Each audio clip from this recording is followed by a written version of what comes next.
عندما خرج التونسيون في ثورة الحرية والكرامة لم يجدوا وجهة غير مقر وزارة الداخلية، حيث كانت تستلب حريتهم وكرامتهم. بعد عامين ونيف وعلى طريق إرساء الدولة الديمقراطية وفي خضم أحداث محلية وإقليمية هنا وهناك، أصبح الهاجس الأمني حاضرا بقوة لدى جل التونسيين، وهو مطلب كذلك نتجه به إلى وزارة الداخلية. على رأس هذه الوزارة في حكومة السيد علي العريض شخصية جديدة برزت لا نكاد نجد لها أثرا عدا بعض التعاليق التي جاءت بعد تعيينه أصلا. عندما يكون على رأس الوزارة السيد لطفي بن جدو تصبح آنذاك وجهتنا ولاية القصرين حيث السيرة والمسيرة. إذن هنا المبتدأ، فأهلا بكم في رحلة الخبر إلى ولاية القصرين عبر قناة المتوسط.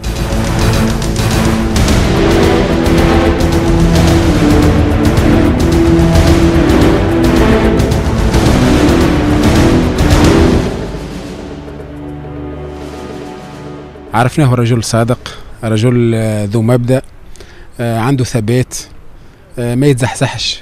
مرت سنوات كبيرة عرفتها البلاد الفساد، خرج جميع القطاعات وأكثر قطاع هو قطاع القضاء. بقى رجل محايد، رجل مستقل، رجل عنده كلمته، حتى أنه يلقب في القصرين بعمر بن الخطاب. أنا أتمنى له التوفيق في خطته الجديدة هذه، ونتصور أنه باش يكون طالع خير على تونس وعلى أمن تونس وعلى مستقبل البلاد هذه. نحن نتمنى أنه ينجح، ونجاحه بالضرورة هو في تقديرنا يبدأ بفتح الملفات الكبرى، وإذا كان نجح في فتح الملفات الكبرى وكان معناها التمشي دقيق ويراعي معناها مطالب التوانسه الكل، خاصة في الملف الأمني، في ملف الحدود، في ملف السلاح، في ملف الاغتيالات السياسية، في ملف العنف السياسي، في ملف تحييد المساجد، في ملف معناها التكفير. هذه كلها ملفات راه اليوم التوانسه يعانوا منها. نتمنى أنه سي بن جدو يحل الملفات هذه ويأخذها بعين الاعتبار، لأنها استحقاق للتوانسه الكل، ما هوش استحقاق معناها للحكومة فقط. إنسان أوصافه كل يعني معروفة بالحياد، بالعدل، بتطبيق القانون إلى آخره، والمقربين منه الكل يعرفوا ويشهدوا، حتى البعيدين عليه. وفي أثناء الثورة وبعد حتى الثورة كان فاعل إلى درجة أنه حاول يساند الثورة من موقعه كقانوني. هذا رجل لم يعرف عليه إلا الحياد، إلا الخوف من الله، ثم القانون، الحزم في تطبيق القانون، الاستقلالية. هو بتحصيل الحاصل كقاضي هو معلوم أنه استقلاليته معلومة. فعلا استقبلنا احنا مساكنين من مدينة القصرين هذا الخبر، فرحنا معناتها فرحة كبيرة، لكن الاستثناء نتاع فرحتنا أننا خايفين على الرجل. هو من أبناء القصرين اللي لم تعرف سمعته إلا بالحاجات الطيبة، الحاجات الحسنة. شخصية معروفة في ولاية القصرين ككل، ومعناها ازدادت انتشارا انطلاقا من سمعتها وانطلاقا مما قام به بعد الثورة. هذا بالإضافة أنه سي بن جدو نعرف من يعني نحن مازلنا طلبة، أنه مازال طالب يقرأ في الجامعة التونسية، ثم بعد ذلك معناها وقت اللي اشتغل وكان هنا موجود في القصرين وكانت سمعته معناها سابقته، علما وأنه معناها في حياته المهنية حتى مع المتهمين أو مع الأشخاص اللي يوقفوا أمامه كان الرجل اللي الناس كل تثق فيه، وحتى وإن كان متهما أمامه يثق فيه ويثق في الملفات اللي ماسكها.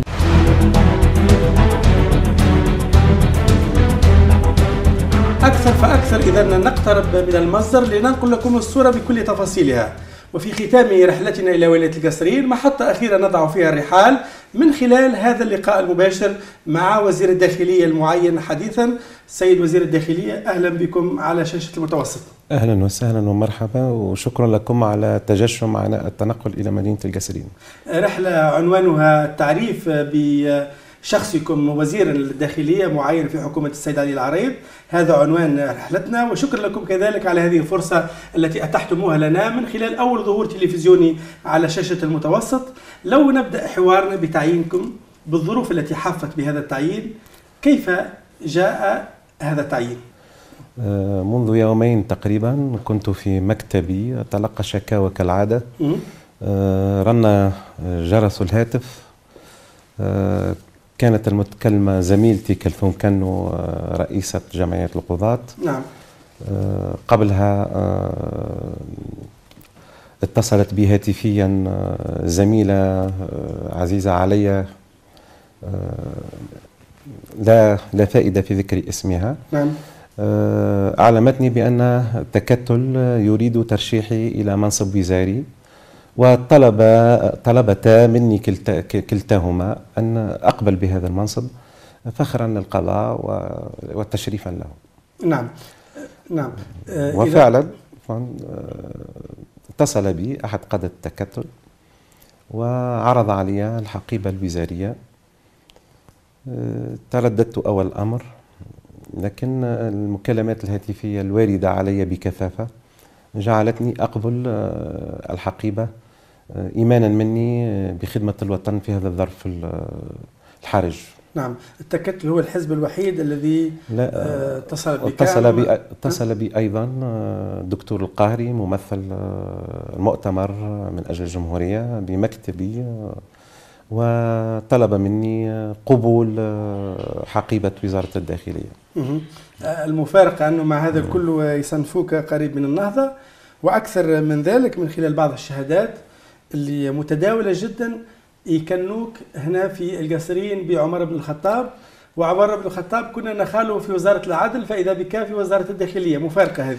وهما في السنوات الأخيرة بدأت تروج تسمية وكنية عمر بن الخطاب. كانت في حقيقة الأمر تحرجني وتلقي علي عباء ثقيلة جدا. نعم. المواطن البسيط عندما يذكر عمر الخطاب هو يشير إلى العدل والحياد أكثر منه إلى شيء آخر بحكم موقعي كقاضي. نعم. أتصور أنه 23 سنة من القضاء أو قرابة 23 سنة من القضاء تعلم القاضي الجدي الحياد بجميع تفاصيله. نعم. نعم. سيد الوزير، القصرين هي بلد علي بن غذاهم الماجري أبو الثورات، وأيضا كذلك هي أرض الشهداء هناك، ومع ذلك هي لازالت عاصمة للفقر والتهميش. هناك ربما من يرى في هذا التعيين أنها مجرد مسكنات للترضية الجهوية، فكيف ترى؟ أنا لا أرى ذلك. القصرين هي فعلا ولاية همشت لسنوات عديدة طيلة 50 سنة أو أكثر. نعم.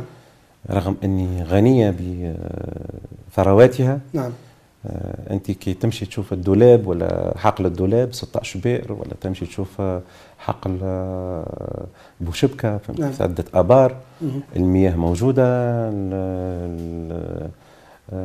مقاطع الحجارة الرخامية بأنواعها موجودة، المناطق الصقوية والفلاحية موجودة. ومع ذلك هي فقيرة ومهمشة. مع ذلك فهي فقيرة ومهمشة نتيجة السياسات المتبعة من النظام السابق. يعني ألا ترون في ذلك ترضية ولو حتى نسبيا؟ ربما قصدها المعين ليس شخص. ربما قصدها المعين. نعم. نعم. نحب نرجع شوية إلى مسيرتك الحافلة في السلك القضائي.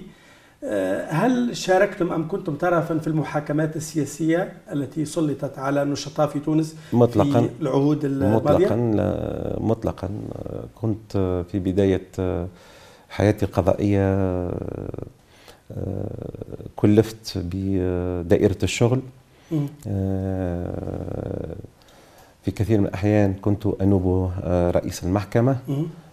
كنت قاضي مدنيا، لكني لم أشارك في القضايا الجزائية مطلقا. حتى عندما اطلعت بخطة قاضي تحقيق لما أشارك في مسالك الملفات هي اللي ما تمرش عبرك لأنهم يعرفوك، وإلا أنت كنت ترفض يعني وجودك في مثل هذه الوضعيات؟ أنا رفضت حقيقة. نحب الحقيقة شوي، نبحث عن الحقيقة لأنه شيء من التاريخ. رفضت في دخول جلسة في سنة 1993 أو 94.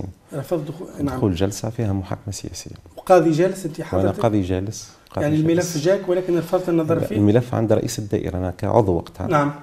وطلبت تعويضي طلب تعويض بزميل آخر. بزميل آخر. نعم. غبار الفساد الذي من كل صوب وحدب كان موجود على طريق القضاء وطريق العدالة، كيف أمنتم المسيرة لأنفسكم خلال عقدين من الزمن؟ معروف شنو شفنا فيه. والله القضاة ترى كانوا صنفين، والغالبية كانوا مستقلين بأنفسهم. صحيح ما عندناش نصوص تكرس استقلالية القضاء، نعم. لكن كان لدينا قضاة مستقلين. وكانت بعض القضايا تسند عن عمد إلى قضاة معينين للنظر فيها على المقاس، يعني على المقاس، والسلطة ومن يمثلهم من النيابة العمومية الذين يتحكمون في مسار تلك القضايا يعرفون جيدا من يستطيعون التأثير عليه وتعهيده بتلك القضايا. الضغوط والتأثيرات والمكالمات الهاتفية كانت تجيك تليفونات احكم بكذا لفائدة فلان أو كذا قبل معرفة شخصيتي. نعم.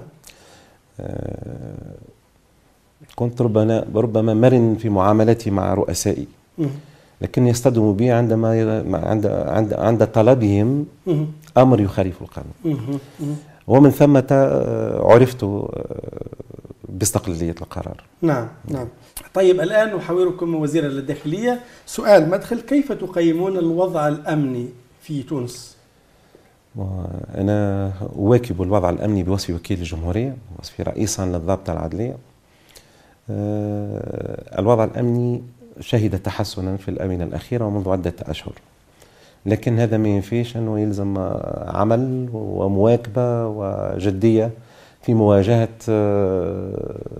غلق الطرقات، في مواجهة الاعتصامات التي تشكل جرائم، لأنه يعني احنا مع الاعتصام السلمي، مع المطالبة بالحقوق، احنا مع حماية ذلك الاعتصام، لكن عندما الاعتصام يعطل حركة الإنتاج، عندما الاعتصام يصبح تطاولا، عندما الاعتصام يغلق طرق، يصبح يشكل جرائم يزجرها القانون بالضرورة، ولا ريب في أنه يجب التدخل بحزم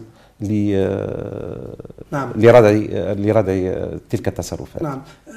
هذه نجم يكون مجرد رأي أو موقف نظري هكذا، نحب نستفيد من تجربتك ومن مباشرتك لاعتصامات واحتجاجات في القصرين مثلا، كيف كان دورك فيها؟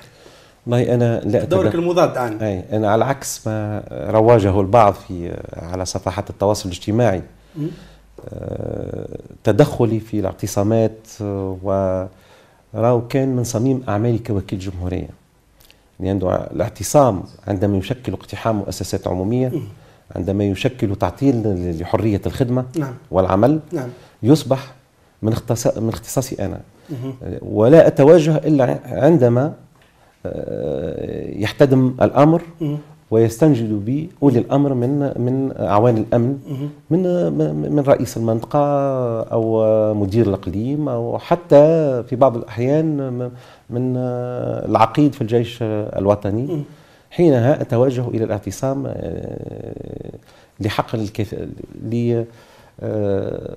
لفض النزاع حتى لا يتأذى الأعوان أو يتأذى المعتصمون بطريقة غير شرعية. ديما نتكلم على الاعتصام غير شرعي. نعم. في مقارنة بسيطة لو سمحت، كيفاش تقرأ مثلا الواقع في القصرين لهنا من خلال الاعتصامات والاحتجاجات ومعالجات في ولايات أخرى بدون أن نسمي تلك الولايات؟ كيف يعني تقيمون دوركم أو النتائج الملموسة نحكي على الأقل؟ احنا نتعامل مع الاعتصامات وغلق الطرقات بطريقتين. إذا لم يفلح الحوار ننتقل إلى تطبيق القانون اللي هو الإيقاف. أيوة. طبقنا القانون في عدة أحيان، ووصلت الإيقافات حتى 19 إيقاف في عملية واحدة، وفهم الناس أنه ثم دولة وثم معناها قانون وثم قضاء، ومن ثم لم تغلق الطرقات إلى حد هذه الساعة. هناك مؤسسات لازالت معطلة مثلا أم لا؟ نحكي مثلا الأجانب والمستثمرين الأجانب. ليس على حد يعني، جبناها جميعا بمعية الأخيان ضباط الأمن أو ضباط الحرس، ضباط الأمن أو الشرطة أو ضباط الحرس، وحتى في بعض الأحيان أتواجه حتى مع الجيش، وتوفقنا حتى أن نكلموا أعرافهم الأجانب حتى هاتفيا، ونطلبوا منهم فهم الظرف الحرج الذي تمر به البلاد والترفيع في عدد المنتدبين. واستجابوا لنا في كثير من الأحيان، كما شركة الأسمنت الأبيض ولا شركة سيرابت للبترول. نعم.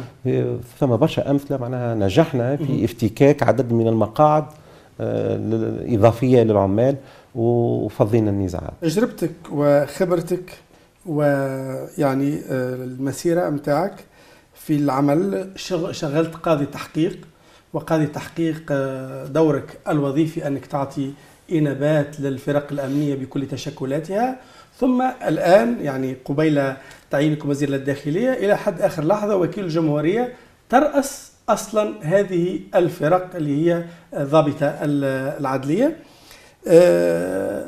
إذن وكأنك كنت ترأس الفرق الأمنية من الخارج، لكن الآن ستدخل وزارة الداخلية وترأس هذه الفرق من الداخل. من أي باب سيدخل السيد وزير الداخلية شارع بورقيبة؟ يعني من حيث أقصد الإصلاحات، هل ستكون إصلاحات هيكلية أم هي معالجات وفق المدة التي ستقضونها اللي هي مدى قصيرة المدى؟ لا ريب أن ثمة فرق في كلا الحالتين، لكن بحكم عملي كرئيس للضابطة العدلية أكثر من قرابة 15 سنة كقاضي تحقيق، وكبت أنا أعوان الأمن في عملهم. تواجهت معهم لمعاينة جرائم القتل، تواجهنا معهم للحدود وللجبال، سواء في غابات نبر في الكاف أو في حتى في جبل شعنبي. كنا نتوجه في كل مرة مع بعضنا، وكنت نحس معناها بمعاناتهم في الوسائل المستعملة، في صبرهم، في جلدهم، في حتى في الأكلة نتاعهم والنمجة اللي يتناولوها، فهمتني، في بعض الأحيان ما تتعداش، فهمتني، وكنت أتعاطف معهم برشا، فهمتني، ونعرف معاناتهم. لكن هذا لا يمنع أنه ثم وجه آخر، فهمتني، في الداخلية، وجه أمني، أشياء يلزم اطلع عليها، استوعبها، ندرسها مع الفنيين، ولن أعدي حيلة إن شاء الله ما دام ثم عزيمة في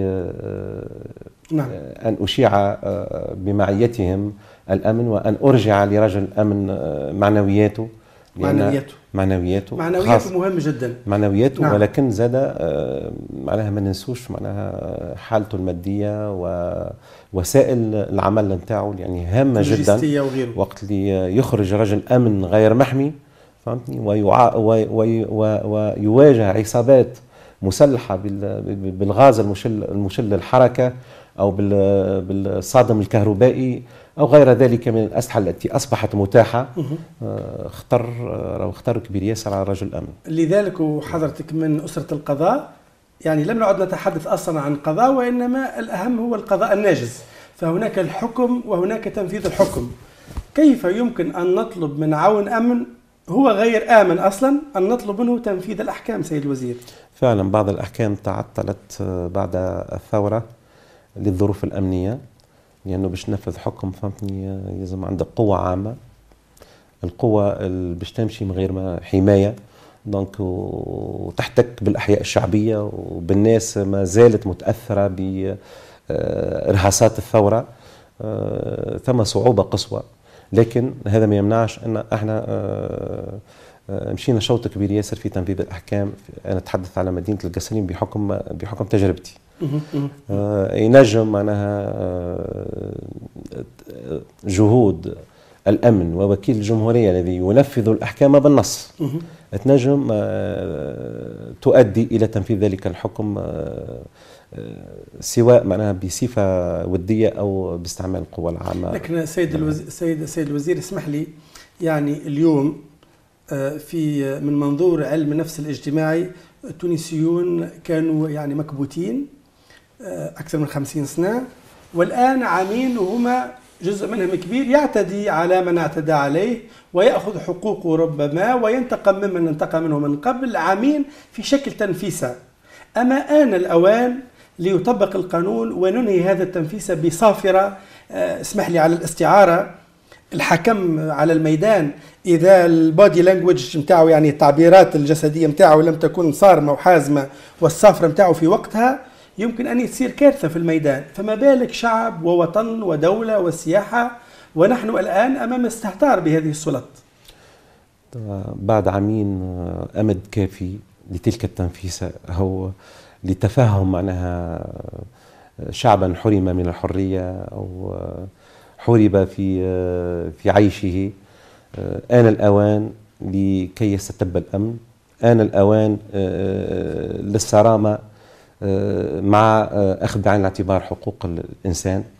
وراي ثنائية صعبة التحقق لكنها سهلة، أنك تطبق القانون ولكن لا تتعدى على حرية الإنسان وحقوق الإنسان. هنا يكمن الداء، وهنا يلزمنا نخدموا على هذا بطريقة مكثفة بحيث نحفظ حقوق الإنسان ولكن نطبق الأمن ونرجع للدولة هيبتها التي افتقدتها. يعني الصافرة هذه اللي مش تنهي العامين هذوما لندخل في طور جديد، هل سيطلقها السيد الوزير الجديد؟ هي بدأت فعلا قبل أن أسمى الوزارة. ما زال مش نهائيا. كيف بدأت؟ ما فهمتش. هي بدأت مع وزير الداخلية السابق. نعم. وستستمر وسنحاول. أقصد بدأت، اسمح لي لهنا، بدأت يعني نقصد هناك إشارات واضحة للجميع في أنه هذا القانون وهذا تطبيق القانون وهذا الذي يخالف القانون. يعني ليس هناك نحكي مثلا الإشارات هذه كانت سابقة لي وسأحرص على أن أرسلها وأن أثابر على ذلك وأن أتخذ الإجراءات اللازمة بمعية الفنيين والتقنيين ومدراء الأمن لإشاعة الأمن. نعم، لكن سيد الوزير هل أنتم واعون بأن أعداء الثورة أكبر ورقة ينجموا يلعبوا عليها الآن هي المؤشر الأمني؟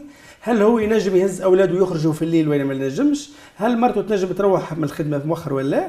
يعني هذا يعصف بالثورة ومكتسبات الثورة أصلا. فعلا هو من الغريب أنهم يتلاعبوا ياسر بعض أعداء الثورة يتلاعبون بالمواقف حينما يشرعون لقطع الطرقات في بعض الأحيان. نحن نشوف فيه على الفضائيات كيف يشرعون لقطع الطرقات ويعتبرهم أهالي غاضبين، في مواقع أخرى يعتبرهم رعاع وسوقة وهمج. هذه الازدواجية بدأ يتفطن إليها التونسي راه ذكي بفطرته، وحان الوقت باش يفهم الازدواجية في الخطاب وهل التصدية والمواربة. نعم، التهريب الذي يقتل الاقتصاد ويحسد الأرواح ولا يرحم التلميذ ولا يرحم راعي الأغنام ولا يرحم العابر ولا الشيخ العجوز، ومع ذلك يعني المسيرة متاعك طيبة اللي سمعناها منك ومن غيرك وخاصة من غيرك، لكن التهريب لم تجدوا له حلا بكل صراحة. والله التهريب راهو شوف، النيابة العمومية تتدخل، نتحدث كنيابة عمومية تتدخل عند وقوع المحظور، عند وقوع الجريمة، مش مهامها الوقاية والتصدي للتهريب. نعم.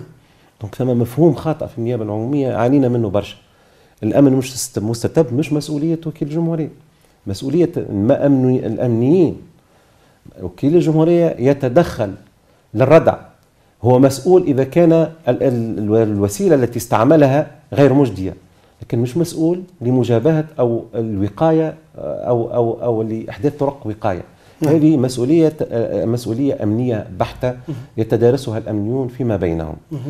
التهريب في حقيقة الأمر نأخذوه من وجهين. ثم لماذا يلجأ أهالي القصرين على المناطق الحدودية التهريب؟ ما عندهم حتى مشروع وما عندهم حتى وسيلة للمعيشة. يعني ما ثماش مشاريع مركزة على الحدود تخلي هذوما يستغنوا عن عملية التهريب. يعني يلزم يكون في إطار المعالجة الشاملة. يلزم في إطار المعالجة الشاملة، يلزم أحداث أسواق حرة. منطقة كيف بوشبكة لو أنه تحدث فيها منطقة حرة يقع سحب البساط من المهربين ويولي يخدم في النور، والدولة معناها تستطيع التعامل معه على جميع المستويات.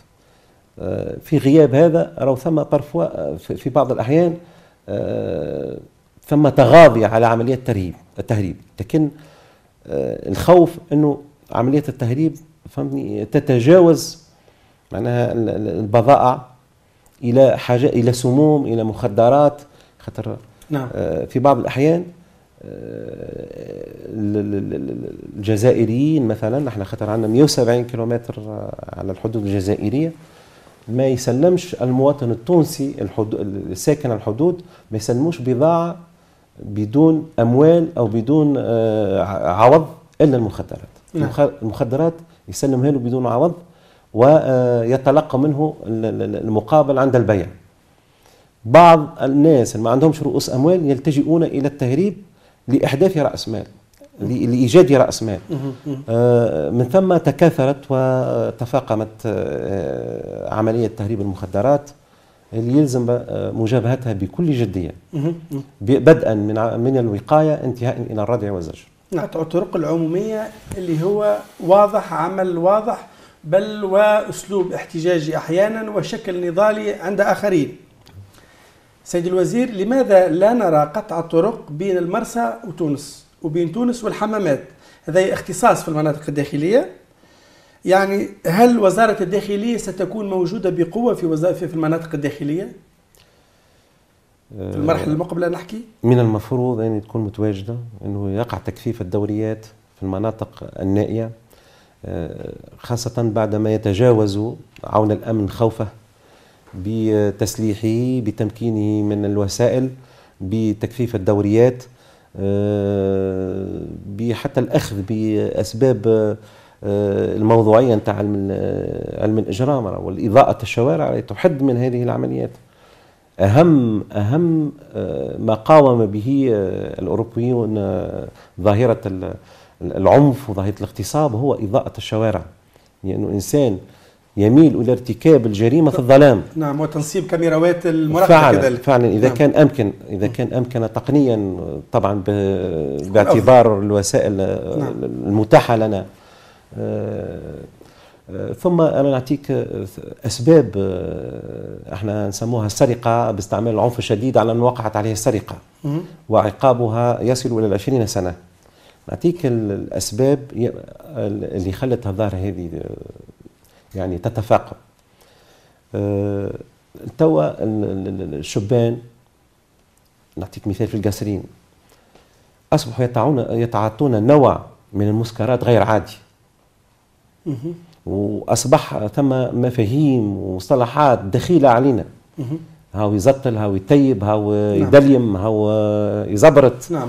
هاو يعني المصطلحات الغريبة هذه جاءت بنوع من المسكرات تخرج الشاب عن طوره، من ثم تكثر معناها الجريمة. نعم. نعم. يلزم أنا يوميا أتلقى مطالب من أولياء والأمهات ومن الآباء يتشكون فيها من تصرفات أبنائهم، إنه وقت اللي يحس بالمونك ولا يحس إنه في حاجة إلى تعاطي المخدر الذي اعتدى عليه، يعتدي على والدته أو يبيع معناها أثاث المنزل أو يعتدي على والده لتوفير ذلك المبلغ المالي الذي سيشتري به تلك المسكرات. نعم. وطبعا معناها ثم مسكرات مخطرة ياسر كيف الاكستازي ولا هذه، حتى معناها ما زلنا معناها حيرين في تصنيفها. هذه هي معناها مقوي جنسي. في فرنسا وبلجيكا يسموها بلول دو فيول. في عند الشباب في يسموها بلول دامور. هذه عندها دو زيفي، الاول فهمتني منشط جنسي والثاني مخدر، وهي اخطر من المخدرات في حد ذاتها. نعم. وما زلنا نبحث لها عن ترتيب ضمن الجداول السميه. نعم. دونك يلزم معناها برشا حاجات تتغير، منها حتى القوانين نتاع المخدرات، لانه حاجات ما تحسوهاش لكن هذه راهي تنغص على التونسي حياته. لانه وقت اللي انت تجي معناها تحرم على القاضي النزول بالعقاب في استهلاك مخدر دون السنه، يعني واحد غلط تروازيام سيكل او موظف يلزم يدخل سنه حبس، ما تعطيش حتى ظروف التخفيف.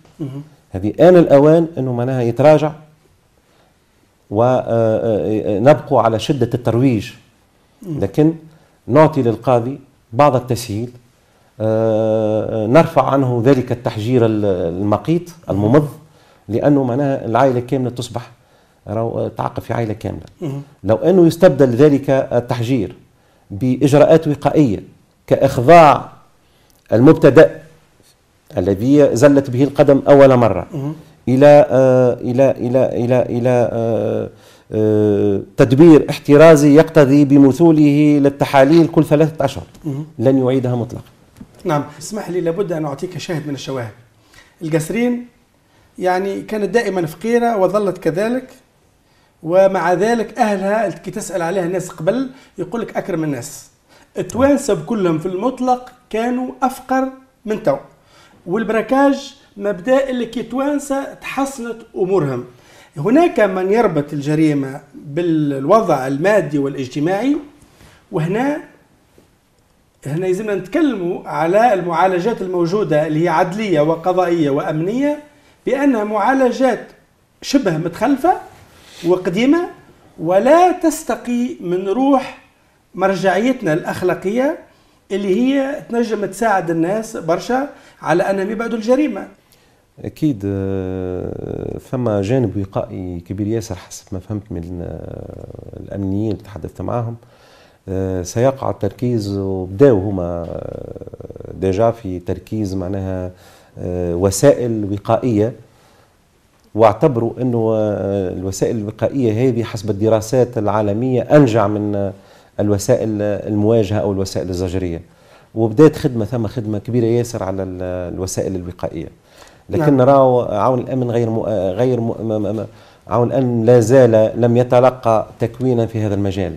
يلزم ناس تتلقى تكوين، يلزم الإدارات الأمنية فيها ناس أخصائيين في هذا المجال، في مجال الوقاية، في المجال لكن تعرف الفترة باش إذا كان قدر فهمتني لي أن أتولى حقيبة الداخلية الفترة راهي وجيزة، ربما ثم أولويات، ربما نبدأ في الأسس هذه. شنو الأولويات؟ الأولويات في جمل قصيرة. إشاعة الأمن. نعم. إشاعة الأمن. إرساء أسس لأمن جمهوري. محاربة الإرهاب. هذه أولوياتنا، والوصول بتونس إلى انتخابات نزيهة إن شاء الله تكون معناها يشهدها العالم أجمع، وتكون برقابة حتى دولية حتى نقطع الطريق على المشككين. نعم. وصلنا تقريبا إلى ختام هذا اللقاء معك سيد الوزير. التصريح بالأملاك مطلوب من أعضاء الحكومة، هل تعطونا فرصة السبق الآن للمشاهد الكريم لتصرحوا بأملاككم عبر قناة المتوسط؟ منزل بصدد البناء بموجب قرض مشترك مع الزوجة. وقتاش يخلص القرض هذا؟ يسدد في 2032. بعد التقاعد يعني؟ بعد التقاعد ب8 سنوات أو 10 سنوات. ثم حاجة أخرى؟ شكرا لكم على تجشم أتعب السفر. ربي يخليك. ونوعد التونسيين إن شاء الله. نعم. بأني نكون عند حسن ظنهم. كيف تودع أبناء القسرين هؤلاء، وكيف تستقبل التونسيين جميعا وأنت تضع خطوتك الأولى في وزارة الداخلية بشارع بورقيبة؟ أنا لن أودع القسرين أبدا، تركت أهلي وجزءا مني هنا في القسرين، وسأعود إليها لا محالة. القسرين في القلب. تونس كانت دائما في القلب. كنت مواكبا الأحداث جميعها، أتأثر أحيانا، أتفائل أحيانا، ولكن هذيك هي راي الثورات. معناها احنا نتسمى في تونس معناها دفعنا ثمنا قليل في سبيل الحرية وفي سبيل الديمقراطية، وإن شاء الله برشا من الناس يفهموها فهمتني الديمقراطية على حقيقتها وبقواعدها السليمة، مش يجيو حد بعض القواعد فهمتني ويبتروها فهمتني ويحبوا ديمقراطية على المقاس. على المقاس معناها بمعنى بمعنى إقصاء الناس الآخرين وتوقف الديمقراطية عندما يبتدئ معناها حرية الآخر. شكرا لكم سيد وزير الداخلية. حاورناكم من في ولاية القصرين، ويوم أحد تحديدا وانتم تعملوا في الباساسيون اللي مش يجي بعدك نهار الاثنين غدوة في تونس تباشر بالتوفيق إن شاء الله. ومن حقنا أن نحلم كذلك نحن كعالميين وكمواطنين كذلك إن شاء الله قريبا نشوفوا تونس هذه بموروثها الثقافي والحضاري اللي كنا نتكلم عليه، إن شاء الله يكون قريب أن المواطن وزائر تونس كلاهما من رمادة إلى بنزرت لا يخاف إلا الله على نفسه وعلى أملاكه. شكرا لكم في الختام، كما أشكركم مشاهدينا الكرام في ختام هذه الرحلة إلى ولاية القصرين للتعريف بالوزير الجديد للداخلية. ألقاكم إن شاء الله قريبا في رحلة أخرى، إلى اللقاء.